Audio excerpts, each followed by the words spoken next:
आज मोल का next topic जिसमें इक्विवेलेंट वेट पढ़ा रहे थे, आज क्या बताना है? इक्विवेलेंट वेट किसका? एसिड और बेस का। तो बोलो यहाँ हमने आपको क्या सिखाया था? इक्विवेलेंट वेट किसी भी सब्सटेंस का निकालने का तरीका बोलो, formula wait divided by valency. तो जब एसिड की बात करोगे एसिड का, तो फार्मूला वेट डिवाइडेड बाय क्या आ गया? बोलो बेसिसिटी। इसका मतलब क्या हुआ कि यहाँ पे एसिड का वैलेंसी को क्या बोले? बेसिसिटी। एसिड के वैलेंसी को क्या बोले? बेसिस। बड़ा उल्टा लगता है सुनने में, है एसिड और इसकी वैलेंसी को क्या बोल रहे? बेसिसिटी। यानी बेसिसिटी क्या हुआ? वैलेंसी या वैलेंसी फैक्टर किसका? एसिड का। अब सुना, बेसिसिटी कहते किसको है? बेसिसिटी बताता है number of H plus ion, number of H plus ion given by acid during a chemical reaction. कोई भी एसिड जितना H प्लस देगा वही उसका ताकत होगा, और उसी की ताकत को क्या बोलते हैं? बेसिसिटी। बड़ा उल्टा लगता है सुनने में, एसिड का ताकत बेसिसिटी, एसिड का ताकत बेसिसिटी। किसको बोले? वो जितना H प्लस आयन किसी भी केमिकल रिएक्शन में रिलीज करेगा वही उसकी क्या कहलाती है? बेसिसिटी। और यही बेसिसिटी उसका क्या है? वैलेंसी। क्लियर है? फिर से बोलो, इक्विवेलेंट वेट निकालने का तरीका formula wait divided by valency. तो यहाँ पे वैलेंसी कौन होगी? बेसिसिटी, यानी formula wait divided by valency. Mention करो। हो गया? यानी बेसिसिटी क्या हुआ? फिर से बोलो, basicity represents the number of H plus ion. वो number of H plus ion को बताता है जो क्या करेगा? कोई एसिड देगा, देखो उसके पास है कितना इससे मतलब नहीं है, वो क्या कर रहा है? रिलीज कर रहा है। कब? During a chemical reaction. किसी केमिकल रिएक्शन के दौरान वो जितना देगा वही उसका क्या कहलाता है? बेसिसिटी। क्या कहलाता है? बेसिसिटी। चलो आगे बढ़ते हैं। यहाँ देखो एग्जाम्पल्स। अब यहाँ देखना, यहाँ से साथ चलो। एग्जाम्पल जैसे Cl है, Cl को तुम पानी में डालोगे कैसे टूटेगा? बोलो, H प्लस और Cl माइनस। साफ दिख रहा है इसका, सो कह सकते हो बेसिसिटी, बेसिसिटी ऑफ HCl। बोलो कितना? 1। कितना होगा जी? 1। यानी ये जो HCl एसिड हुआ इसका नाम लिखना होगा तो देखो कैसे लिखते हैं? मोनो, और इसकी ताकत को क्या बोले थे? बेसिसिटी। यानी मोनो बेसिक एसिड। नाम क्या पड़ा? मोनो बेसिक एसिड, क्योंकि इसकी बेसिसिटी कितनी है? 1। बोलो फिर से, यहाँ ध्यान दो, इसका ताकत क्या है? बेसिसिटी। बेसिसिटी है कितना? 1। नाम बोलो, मोनो बेसिक एसिड। है एसिड और इसका ताकत बेसिसिटी। तो देन इसकी इक्विवेलेंट वेट की बात करोगे तो इक्विवेलेंट वेट ऑफ HCl बराबर इसका जो भी मॉलिक्यूलर वेट होगा या फार्मूला वेट डिवाइडेड बाय कितना? 1। क्लियर है? इसमें कहीं कोई दिक्कत नहीं। अब देख यहाँ पे, जैसे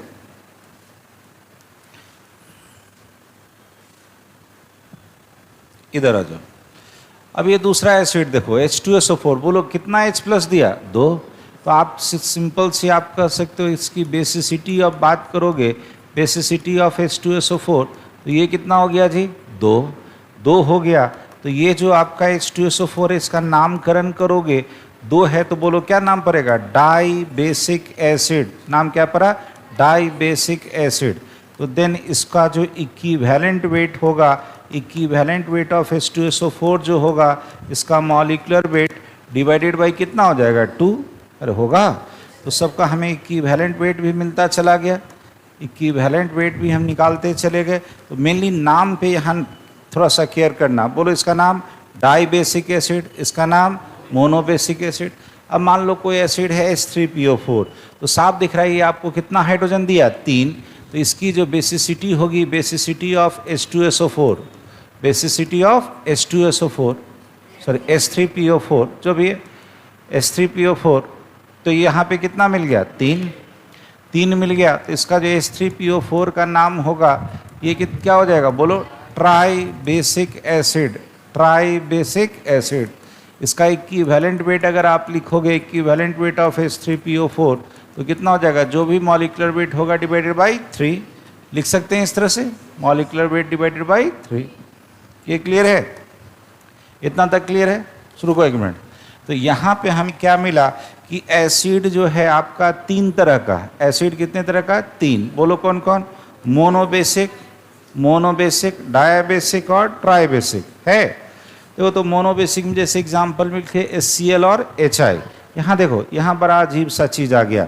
एक हमने क्या लिख दिया, H3PO2। क्या लिख दिया? देखने में कितना हाइड्रोजन है? 3, बट इसका कैटेगरी आज से याद रखोगे होता है मोनोबेसिक। क्यों होता है? क्योंकि ये एक H+ आयन देता है। दूसरा देखो डाइबेसिक, H2SO4 H2CO3। यहाँ भी देखो एक वही फास्फोरस का है H3PO3। बोले एक बार, ये डाइबेसिक में रखे और H3PO2 को मोनोबेसिक में, जबकि यहाँ पे H3PO4 उसको किस में रखे थे? ट्राइबेसिक में। बड़ा अजीब लगता है।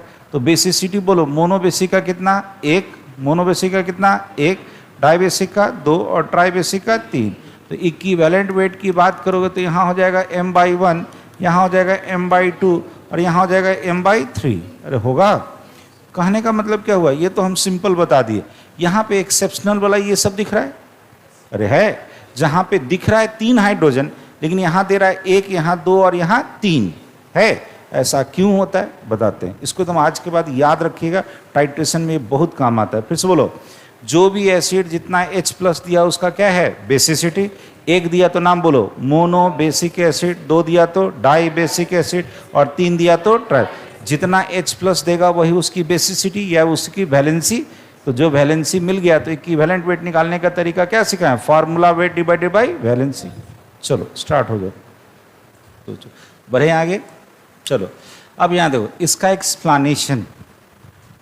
एसिड ऑफ फास्फोरस, वो जो हम वहाँ पे लिए थे, ये जो 3 एसिड लिए थे H3PO2 H3PO3 और H3PO4, ध्यान देना ये है, these are oxo acid. Oxo acid मतलब क्या है? इसमें ऑक्सीजन है। क्या है जी? ऑक्सीजन। यहाँ पे देखो, यहाँ जो वैलेंसी की बात करोगे तो वैलेंसी तो अभी भी क्या बोले थे? बोले वैलेंसी क्या बोले थे जी? कि जितना वो H+ आयन देगा वही उसका क्या कहलाएगा? वैलेंसी। यहाँ देख, यहाँ पे एक लाइन लिखे हुए हैं, इसको जरा दो। बेसिसिटी जो हम बोले थे कि जो H+ आयन देगा वो एसिड, उसी का वो बेसिसिटी। लेकिन कितना देगा? यहाँ देखो, ये किसके बराबर?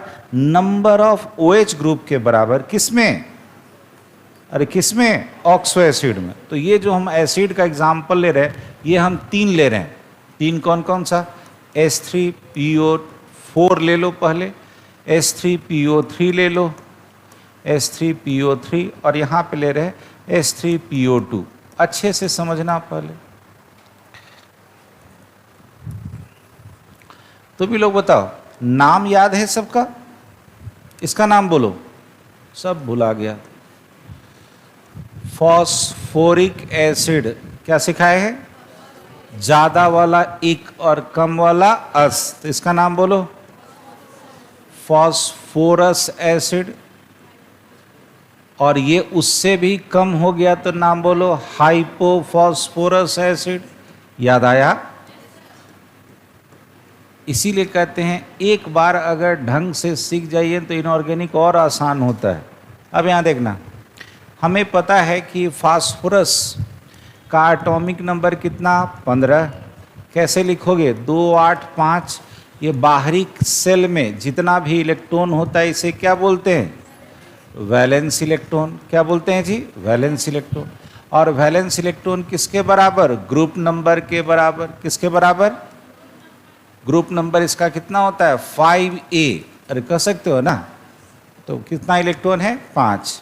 सुनना, इसकी नॉर्मल वैलेंसी होती है, इसका जो नॉर्मल वैलेंसी होता है इस फास्फोरस का, वो होता है 8- ग्रुप नंबर। 8- group number. तो 8 - 5 कितना? 3।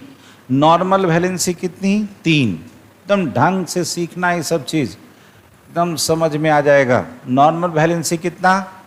बोल दे। 3। अब यहाँ देख लो, थोड़ा सा नीचे कर लेते हैं।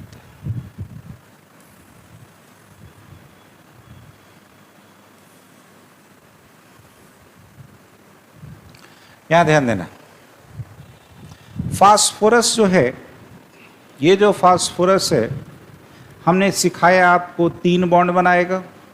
यहाँ भी फास्फोरस कितना बॉन्ड बनाएगा? 3। और यहाँ भी फास्फोरस नॉर्मल कितना बॉन्ड बनाएगा? 3। बोलो फास्फोरस के बाहर में है कितना इलेक्ट्रॉन? 5। तुम अच्छे से समझना, यही सब चीज़ें जो समझ में आता है केमिस्ट्री को बड़े क्लोजली समझ पाओगे। फिर से बोलो, फास्फोरस की नॉर्मल वैलेंसी कितनी? 3, ठीक है। लेकिन फास्फोरस के बाहर में इलेक्ट्रॉन है कितना? 5। तो 3 अगर बॉन्ड में चला जाएगा तो यहाँ पे 2 इलेक्ट्रॉन बचा रहेगा। ये जो 2 वैलेंस इलेक्ट्रॉन बचा हुआ है इसको क्या बोलोगे? Lone pair of electron. क्या बोलोगे? अब बताओ, यहाँ पे क्या है? ऑक्सीजन और हाइड्रोजन। तो ऑक्सीजन आपको पता है कि ऑक्सीजन जैसे ही बगल में बैठेगा, ऑक्सीजन के बाहर में कितना इलेक्ट्रॉन रहता है? 6। क्या रहता है जी? 6। यहाँ भी कितना होगा? 6 दिखा देते हैं। यहाँ भी कितना होगा? 6। अब बोलो मेरे साथ, हमें पता है, सुनना, पता है कि अगर किसी के पास 6 इलेक्ट्रॉन रहे और बगल में अगर लोन पेयर ऑफ इलेक्ट्रॉन रहे तो वो उसको दे देगा। इसको बोलते हैं कोऑर्डिनेट बॉन्ड। कौन सा बॉन्ड? Coordinate bond. तो ये जैसे ही इसको दिया, ये हर जगह एक ऑक्सीजन फिक्स हो गया किसमें? कोऑर्डिनेट बॉन्ड में। इतना तो क्लियर है। फास्फोरस ने अपना लोन पेयर जैसे ही उसको दिया तो इसका हर ऑक्सीजन, मतलब हर एसिड में, फास्फोरस के हर ऑक्सो एसिड में एक एक ऑक्सीजन फिक्स हो गया। किसके साथ? फास्फोरस के। सुनना, यहाँ पे कितना ऑक्सीजन था? 4। 4 में से 1 चला गया तो बचा कितना? 3। अब बोलना, 3 था तो तीनों ऑक्सीजन ऐसे रहेगा। 3 ऑक्सीजन था और 3 हाइड्रोजन था। बोलो यहाँ पे कितना OH? बोलना, 3 OH। अब ये भी क्या पढ़े? इट इज इक्वल टू क्या? Number of OH group. तो इसमें कितना OH ग्रुप? 3। तो इसकी वैलेंसी कितनी? 3। यानी इसकी बेसिसिटी हो गई 3। समझ में आया सबको? यानी H3PO4 को पानी में डालोगे तो कितना हाइड्रोजन मिलेगा? 3। अब इसको डालते हैं। बोलो यहाँ कितना ऑक्सीजन? 3। 3 में से 1 फिक्स हो गया, कितना बचा? 2। तो 2 ही बचा। तो 2 ऑक्सीजन है और 3 हाइड्रोजन है। तो 1 हाइड्रोजन यहाँ जुड़ेगा, 1 हाइड्रोजन डायरेक्टली जुड़ गया और 1 हाइड्रोजन यहाँ जुड़ेगा। अब बोलो यहाँ पे कितना OH ग्रुप? 2। तो इसकी बेसिसिटी 2। ये समझ में आया? तो आज के बाद ये गलती नहीं करना। सबसे ज़्यादा क्वेश्चन इसी को उठाता है, H3PO3। टाइट्रेशन जब क्वेश्चन बनाओगे तो सबसे ज़्यादा ऑब्जेक्टिव देखोगे बनाया हुआ या आया हुआ। एग्जाम्पल भी लेता है बुक्स में और आया हुआ कॉम्पिटेटिव एग्जाम्स में सबसे ज़्यादा इसी एसिड को उठाया गया है। H3PO3 देखने में कितना हाइड्रोजन? 3, लेकिन है ताकत कितना? 2। लोग यही गलती करोगे और जो गलती करके आंसर निकालोगे ये नंबर में दिखाई देगा। 3 करके बैठा के देखना, तो सबसे ऊपर आंसर दिखाई देगा कि खुद से गलती करो और गलत बना भी दो, आंसर भी गलत दे दो। आज के बाद याद रखोगे, फास्फोरस एसिड की बेसिसिटी कितनी? 2। बोलो फिर से। यहाँ हाइपोफॉस्फोरस एसिड में कितना ऑक्सीजन? 2। 2 में से तो 1 फिक्स हो गया, बचा कितना? 1। बैठा देते हैं कहीं पे। अब बोलो यहाँ कितना हाइड्रोजन है? 3। तो एक ही ना हाइड्रोजन यहाँ आएगा, बाकी सब तो डायरेक्टली अटैच्ड होगा। अब बोलो यहाँ कितना OH ग्रुप? 1। तो इसकी बेसिसिटी कितनी? तो अभी तक जो हम बेसिसिटी बोलते थे किसी भी एसिड का, क्या था? वो जितना H+ आयन देगा। लेकिन ऑक्सो एसिड में केवल देख के मत बोल देना कि इतना देगा, नहीं। ऑक्सो एसिड में वही हाइड्रोजन निकलता है जो किस फॉर्म में रहता है? OH के फॉर्म में रहता है। किस फॉर्म में? याद रहेगा। तो अब बोलो क्या मिल गया हमको? वैलेंसी फैक्टर किसका? फॉस्फोरिक एसिड का 3। फिर बोल, H3PO4 का 3, H3PO3 का बोलना 2 और H3PO2 का 1। उतारी एकदम याद रखिएगा, ऑक्सो एसिड या ऑक्सी एसिड में वही H+ निकलेगा जो किस फॉर्म में रहेगा? बोलो OH के फॉर्म में। किस फॉर्म में? OH के फॉर्म में रहेगा, वही H+ के फॉर्म में निकलता है। बने? अब देखो, इक्विवेलेंट वेट ऑफ बेस। जैसे पीछे हम क्या सिखाए थे? इक्विवेलेंट वेट निकालने का तरीका, फार्मूला वेट डिवाइडेड बाय, बोलो ना, वैलेंसी या वैलेंसी फैक्टर। सेम यहाँ भी अब आपको इक्विवेलेंट वेट ऑफ बेस निकालना है। इक्विवेलेंट वेट ऑफ बेस निकालना है तो तरीका क्या होगा? यहाँ भी वही काम करना, इसका फार्मूला वेट ले लो या मॉलिक्यूलर वेट ले लो। और आप डिवाइड कर दो। अब यहाँ पे वैलेंसी के जगह लिखाएगा एसिडिटी। क्या लिखाएगा? बड़ा अजीब लगता है। फिर से बोलना, एसिड का ताकत बेसिसिटी। एसिड का ताकत यानी जितना H प्लस दिया था एसिड वो उसका बेसिसिटी। अब बेस का ताकत एसिडिटी। तो एसिडिटी क्या है? Valency factor of base. आपको पता है बेस को पानी में डालोगे तो क्या देगा? तो जितना OH माइनस, जितना नंबर ऑफ OH माइनस देगा वही उसका क्या? एसिडिटी। फिर से बोल, एसिड का ताकत, बोलना, दिमाग यहाँ लौटेगा। एसिड का ताकत और बेस का ताकत एसिडिटी। एसिड क्या दिया था? H प्लस, बेस क्या देगा? OH minus. ये OH जितना OH माइनस देगा वो उसकी क्या कहलाएगी? एसिडिटी। यहाँ देख के बोल, NaOH कितना OH दे रहा है? 1। तो एसिडिटी की बात करोगे, इसकी जो एसिडिटी होगी NaOH की, बोलो वो कितना हो जाएगा? 1। क्या हो जाएगा जी? 1। तो ये जो NaOH है इसका नाम पड़ेगा मोनो एसिडिक बेस। नाम क्या पड़ा जी? मोनो एसिडिक बेस होगा। अब इसकी इक्विवेलेंट वेट ऑफ NaOH अगर निकालना होगा तो बोलो कितना हो जाएगा? m/1। कितना हो जाएगा जी? m/1, क्योंकि वैलेंसी है कितना? 1। क्लियर है? फिर से बोलो, बेस का इक्विवेलेंट वेट निकालने का तरीका बोलो, formula wait divided bye acidity. Formula wait divided bye acidity. ठीक, चलो आगे बढ़ते हैं। अब एक और आ जाओ, कैल्शियम हाइड्रोक्साइड है। कौन है जी? कैल्शियम हाइड्रोक्साइड है। बोलो कितना OH दिया? 2। तो साफ कहोगे कि इसकी एसिडिटी की बात करोगे तो एसिडिटी ऑफ कैल्शियम हाइड्रोक्साइड कितना दिखाई दे रहा है? बोलो ना, 2। तो इस कैल्शियम हाइड्रोक्साइड का नाम बोलो। 2 के लिए क्या नाम पड़ेगा? डाई। और ये ताकत क्या था? एसिडिक। तो डाई एसिडिक बेस। मेरा फिर से सुनना, 1 के लिए बोलो मोनो एसिडिक बेस। बेस का ताकत एसिडिटी और एसिड का ताकत बेसिसिटी। दिमाग में बैठाओ। तो बेस है तो नाम बोलो मोनो एसिडिक बेस। एसिड होता तो मोनो बेसिक एसिड होता। यही लोग कंफ्यूज कर जाता है अगर नहीं ढंग से नहीं पढ़ोगे तो। फिर बोलो, यहाँ पे एसिडिटी 2 है तो बोलो डाई एसिडिक बेस। अब इसकी इक्विवेलेंट वेट अगर हमें निकालना हो कैल्शियम हाइड्रोक्साइड का, तो इसका जो भी मास होगा, मतलब मॉलिक्यूलर मास होगा, डिवाइडेड बाय कितना? 2। तो ये भी इक्विवेलेंट वेट मिल गया। चलिए, हाँ चलिए तेजी। चलो नेक्स्ट आओ। यहाँ देखो, कुछ नोट में कुछ एक टर्म्स दे दिए हैं ताकि इसको कैसे कैलकुलेट करते हैं ये सब देखना। कहता है when valency of any substance, यहाँ देख, अगर एक हो, कितना हो जी? 1। अगर एक ही है किसी भी सब्सटेंस का वैलेंसी, तो कहता है उसका इक्विवेलेंट वेट किसके बराबर होगा? उसके मोलर मास के। कहोगे कैसे? यहाँ देख, कहता है हमने अभी अभी आपको सिखाया था इक्विवेलेंट वेट या इक्विवेलेंट मास, जो भी कहो, ये कैसे निकालते थे? उसका molecular weight divided by valency factor. यही ना, वैलेंसी फैक्टर या वैलेंसी। अब बोलो, कहता है व्हेन, अगर किसी का भी वैलेंसी फैक्टर अगर 1 हो जाए तो देन क्या होगा? जो भी उसका इक्विवेलेंट वेट दिखाई देगा वो किसके बराबर? मोलर मास के बराबर। किसके बराबर जी? मोलर मास के बराबर या मॉलिक्यूलर वेट के बराबर। तो कहने का मतलब क्या बोले कि इक्विवेलेंट वेट मॉलिक्यूलर वेट के बराबर कब हो जाता है? जब किसी का भी क्या हो?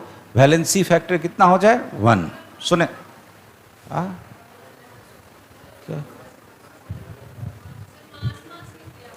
अच्छा, यहाँ पे मास लिखा गया दोनों से।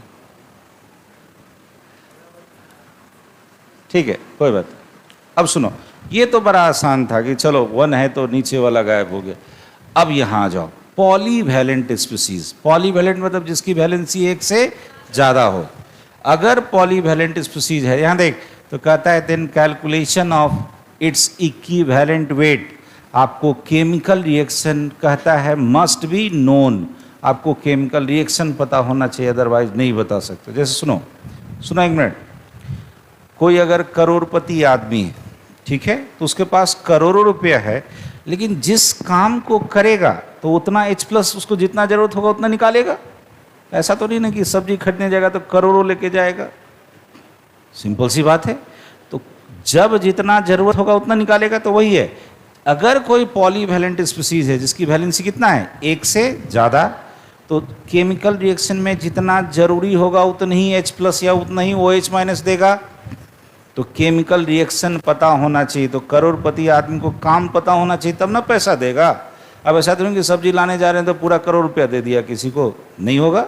तो सिंपल सी बात है, याद रखोगे पॉलीवैलेंट स्पीसीज में अगर आपको इक्विवेलेंट वेट निकालना है तो क्या पता होना चाहिए, उसका केमिकल रिएक्शन पता होना चाहिए। कैसे बताते हैं, पहले इसको लिख लो।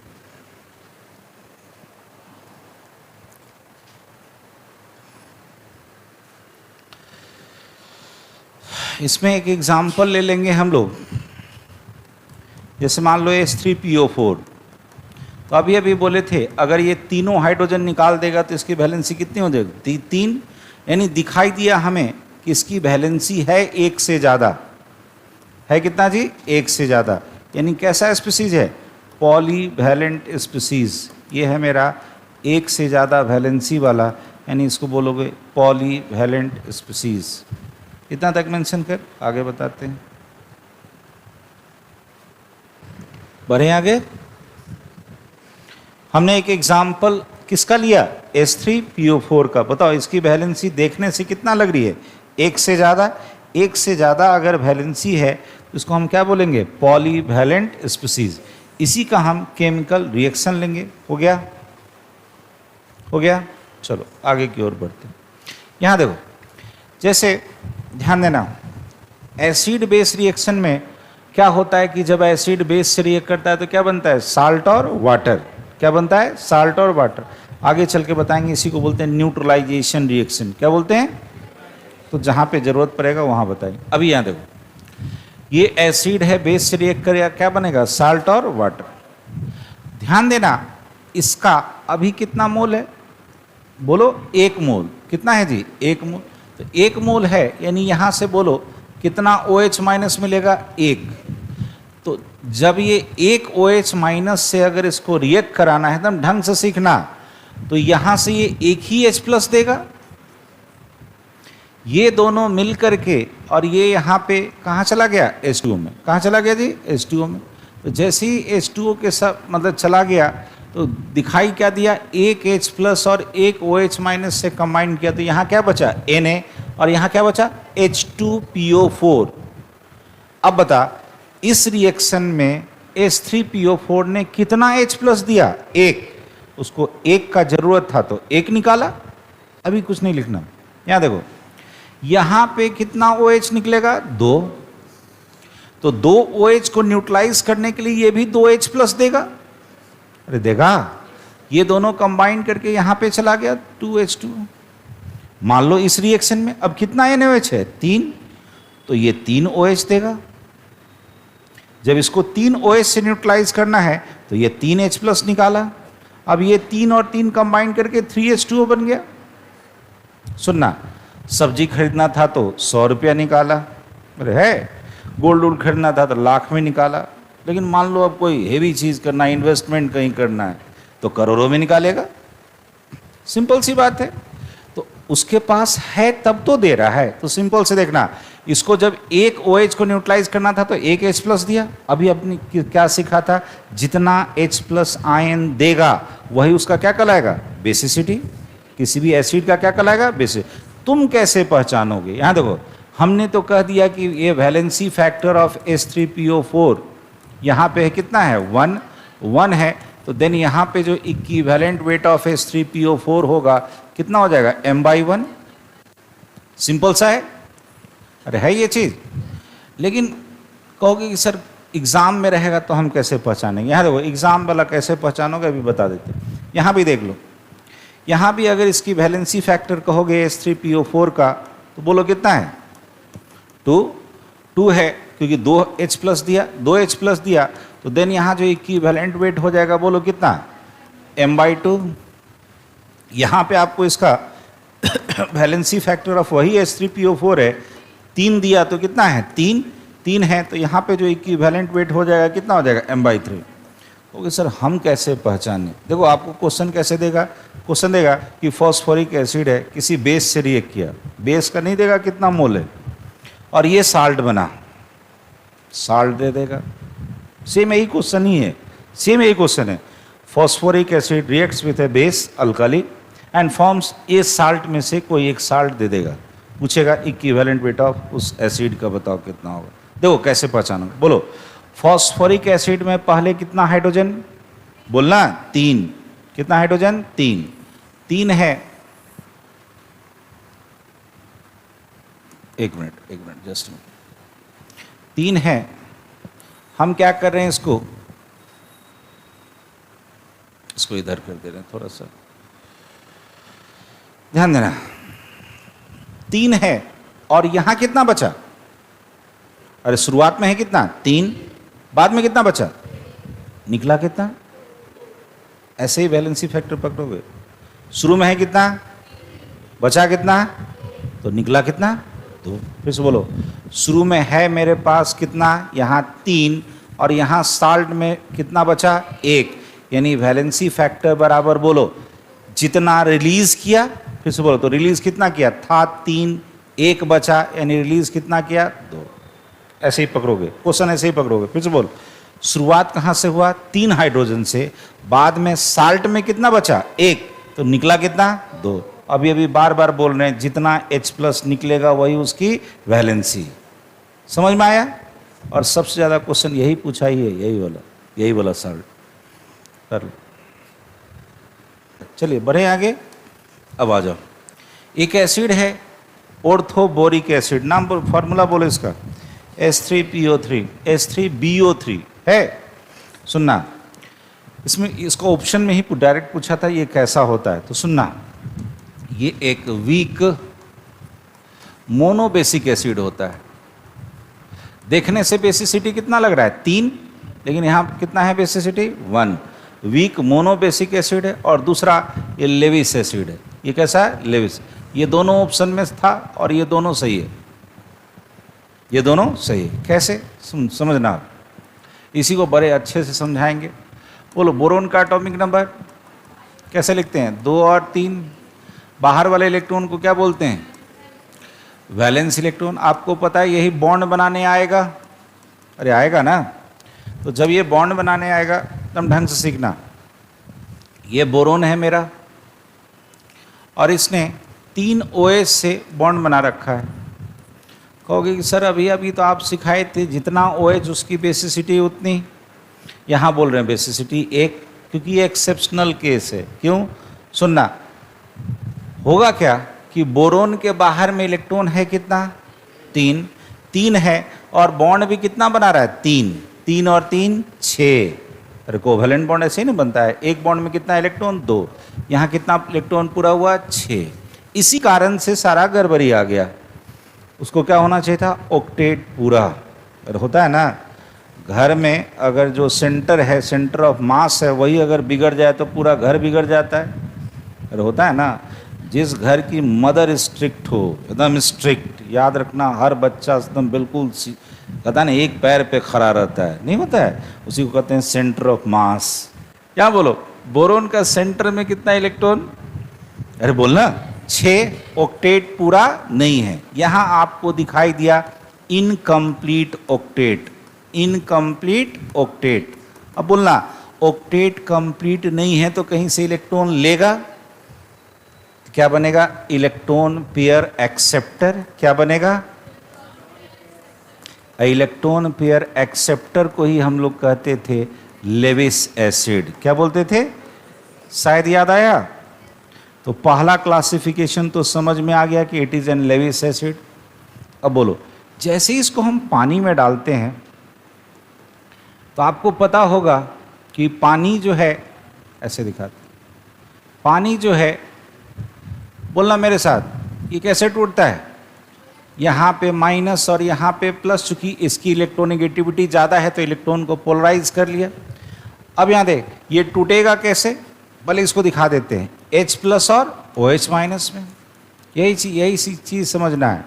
तो बोलना यहाँ पे कैसा है, 6 इलेक्ट्रॉन की कमी है, तो ये जो ऑक्सीजन है वो यहाँ अटैक करेगा, यानी कौन आएगा, OH-।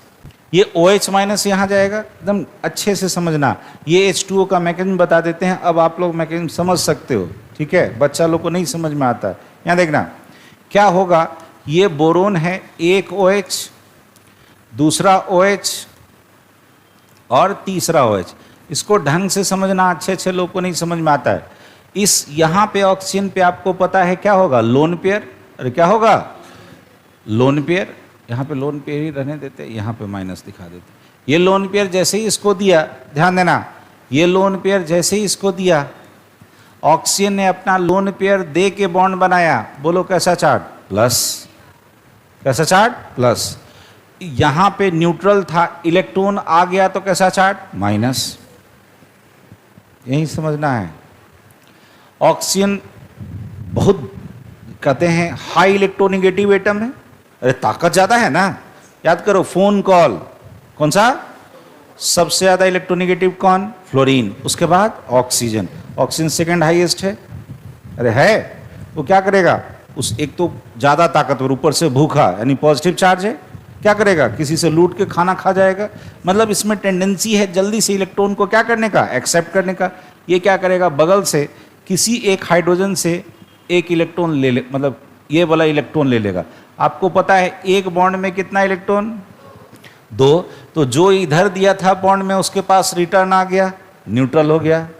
अरे हुआ, इस दौरान न्यूट्रल होने के दौरान उसने कितना H+ निकाला, 1। अब ये क्या हो जाएगा, कुछ ऐसा, BOH, यहाँ भी OH, यहाँ भी OH और यहाँ भी OH। बस क्या नजर आया कि इस बोरोन पे कैसा चार्ज रह गया, 1-। इसी को हम ऐसे दिखा सकते हैं, BOH का होल 4 और इस पे कैसा चार्ज, माइनस। एकदम ढंग से समझना। इसके बाद क्या होगा कि यहाँ पर से निकला कितना H+, 1। वो भी कौन सा, पानी वाला। अरे कौन सा, यानी जब हम H3BO3 को जब हम पानी में डाले तो H+ एसिड का नहीं निकला, कहाँ से निकला, पानी से। यानी एसिडिक तो है लेकिन कैसा है, एसिडिटी कितनी है, 1। यानी साफ दिखा इसका, सॉरी बेसिसिटी कितना है, अब बोलना, बेसिसिटी मिला 1, वो भी पानी से था। यानी ये कैसा है, वीक, पानी वाला था तो कैसा है, वीक मोनो बेसिक एसिड। ये चीज़ समझ में आया, ये चीज़ समझ में आया। यही मैकेनिज्म है, थोड़ा सा ढंग से समझना। फिर से बोलो, फिर से बोल, फिर से सुन, एकदम जो बता रहे हैं उसको सुनना। बोले ना, जब बताते हैं तो दिमाग कहाँ रहता है पता नहीं। H3BO3 ऐसा स्ट्रक्चर है। बोलो, बोरोन के बाहर में कितना इलेक्ट्रॉन, 3 है। 3 इधर से आ गया, कितना हुआ, 6 है। उसका ऑक्टेट कंप्लीट नहीं है, इनकम्प्लीट ऑक्टेट है। इलेक्ट्रॉन पेयर कहीं से लेगा, एक्सेप्टर को क्या बोलते हैं, लेविस एसिड। तो पहला चीज़ तो हो गया कि ये क्या है, लेविस एसिड। जैसे ही पानी में डालोगे ऑक्सीजन पे क्या रहता है, लोन पेयर। तो ये जब अपना इलेक्ट्रॉन देगा, इलेक्ट्रॉन दे के बॉन्ड बनाएगा तो ऑक्सीजन पे कैसा चार्ज, प्लस, स्टेबल नहीं है। ये बगल से इलेक्ट्रॉन खींच लिया तो कोई एक हाइड्रोजन किस फॉर्म में निकलेगा, H+ के फॉर्म में। ऐसे कर सकते हो, हाइड्रोजन ने अपना इलेक्ट्रॉन दे दिया, और हाइड्रोजन ने अपना इलेक्ट्रॉन दे दिया तो किस फॉर्म में निकलेगा, H+। कितना निकला, 1। तो 1 निकला तो बोलो बेसिसिटी कितनी, 1। और निकला कहाँ से, पानी से। एसिड का हिस्सा नहीं टूटा, कौन टूटा, पानी। तो पानी से टूटा तो कैसा होगा, वीक मोनो बेसिक एसिड। उतार लीजिए। चलो, relation between number of moles and number of equivalent. सबको पता है नंबर ऑफ इक्विवेलेंट या नंबर ऑफ ग्राम इक्विवेलेंट निकालने का तरीका।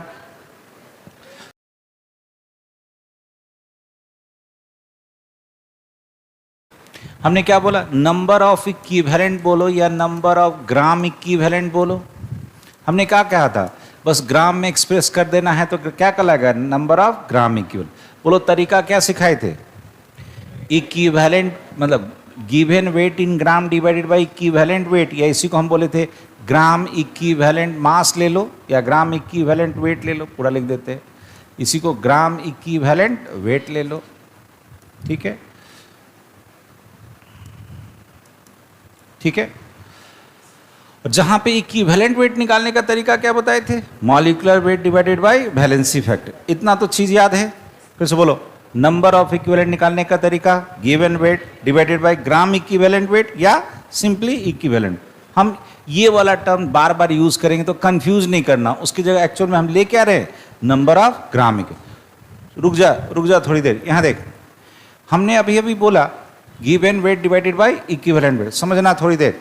यहां देखो तो यहां हम क्या किया, गिवन वेट इन ग्राम और इक्विवेलेंट वेट की जगह क्या लिख सकते हो, molecular weight divided by valency factor. इसको रीअरेंज करो, गिवन वेट यानी गिवन मास अगर ग्राम में रहे, नीचे कौन आ गया, मॉलिक्यूलर वेट इनटू, बोल तो ये क्या हो गया, weight in gram divided by molecular weight, क्या आ गया, अरे बोलना नंबर ऑफ मोल्स। पता नहीं आगे बढ़ रहे हैं पीछे भूलता जा रहा है। Given weight in gram divided bye, तो ये आ गया मेरा नंबर ऑफ मोल्स। यानी आपको क्या दिखाई दिया, नंबर ऑफ इक्विवेलेंट बराबर एक तरीका आपको मिला, number of moles into valency factor. अरे कुछ मिला, इसको नहीं भूलिएगा, ये बहुत बड़ा रिलेशन है।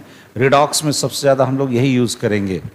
बोलो, नंबर ऑफ इक्विवेलेंट बराबर number of moles into valency factor.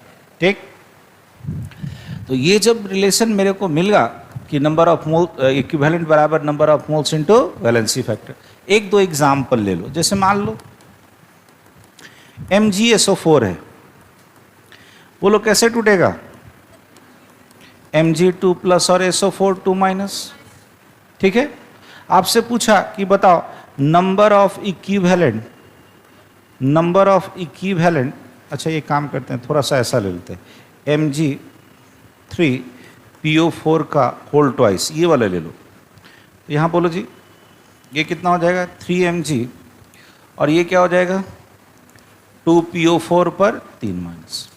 चलो, आपको निकालना है number of equivalent of magnesium 2 plus का। तो बोलो क्या सिखाए, बोलना नंबर ऑफ मोल्स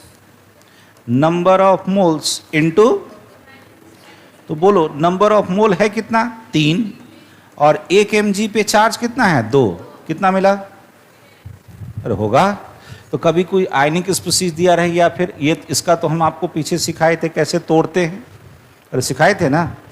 सुनो, अब यहाँ जाओ, इसका नंबर ऑफ निकालो, number of equivalent, number of equivalent of, मान लो आपको निकालना है PO4 पर 3 माइनस का।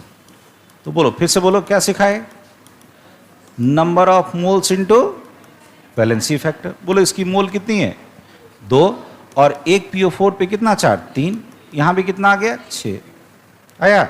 आगे जस्ट बताएंगे अभी कि कभी भी किसी भी रिएक्शन में कोई भी स्पीशीज हो, अगर रिएक्शन में भाग लेगा तो याद रखना रिएक्शन का जितना कंपोनेंट होता है सबका नंबर ऑफ इक्विवेलेंट बराबर होता है। सुनो एक मिनट, यानी जितना नंबर ऑफ इक्विवेलेंट इसका होगा Mg3PO4 होल ट्वाइस का, उतने किसका होगा, 3 Mg प्लस का, उतने किसका होगा, 2PO4 3 माइनस का। क्यों, अभी इन दोनों का तो बता दिए, अरे बता दिए ना, क्योंकि नंबर ऑफ इक्विवेलेंट निकालने का तरीका बोल, number of moles into valency factor. बोल यहाँ 3 इंटू 2 6, यहाँ बोलो 2 इंटू 3, यहाँ भी क्या है 6, तो नंबर ऑफ इक्विवेलेंट दोनों का क्या होगा, सेम।